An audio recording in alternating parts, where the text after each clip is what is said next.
Hi, I'm Randy Padfield. We're here at Houston Hobby Airport, and we're standing here in front of Honeywell's AStar, which they use for research.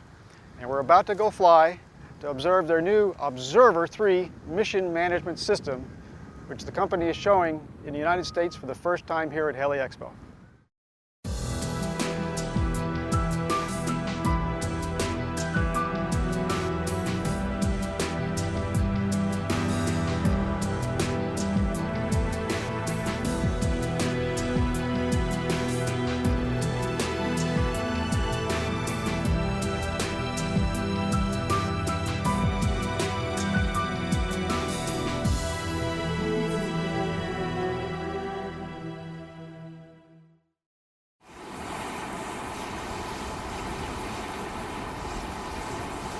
Welcome back. We're here in Honeywell's AStar and about to take off with Steve Kilborn and Mel White. Mel, first of all, why are we looking at the picture of the Observer 3 90 degrees off?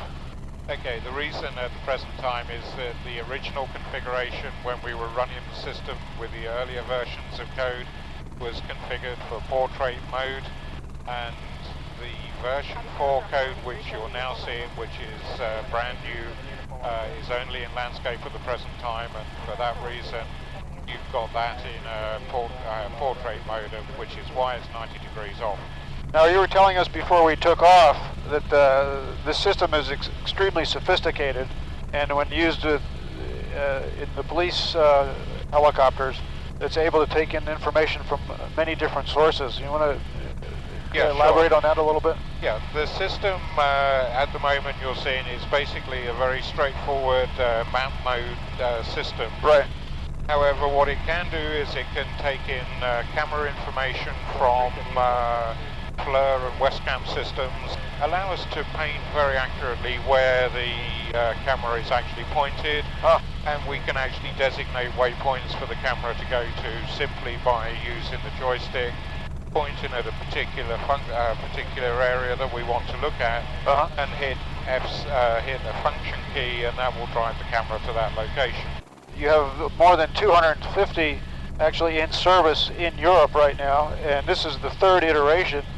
So what is the difference between the second iteration and the third one? There's two key features, I think. The first one is the version 3 hardware is much more robust. We've learned all the service lessons from earlier systems. Okay. Typically now we have systems that are running 1,500 hours a year in service. And the second area that you're seeing now with the version 4 code is more elegant display, simpler to use, and much more configurable. Okay. I think that one of the key differences between our systems and the competitor systems are actually ease of use. Simplicity and ease are absolutely key essentials when you're operating in a high workload, and we've spent over 10 years now honing our systems to get them such that they're very simple for the users and friendly for pilots to operate.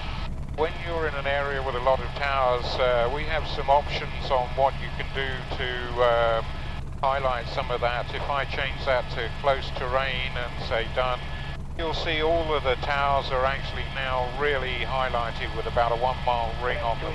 So just helps visual awareness and reinforces Steve's message about get the information available. There's some very large towers straight ahead of us.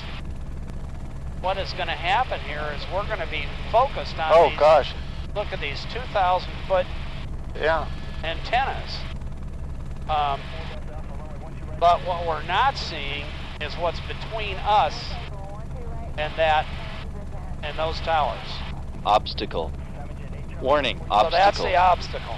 Warning, obstacle. How about that? Warning, obstacle. But that was a good example Warning, of obstacle. getting distracted Warning, by, obstacle. one thing. Warning, obstacle. The real danger is something you're not looking at.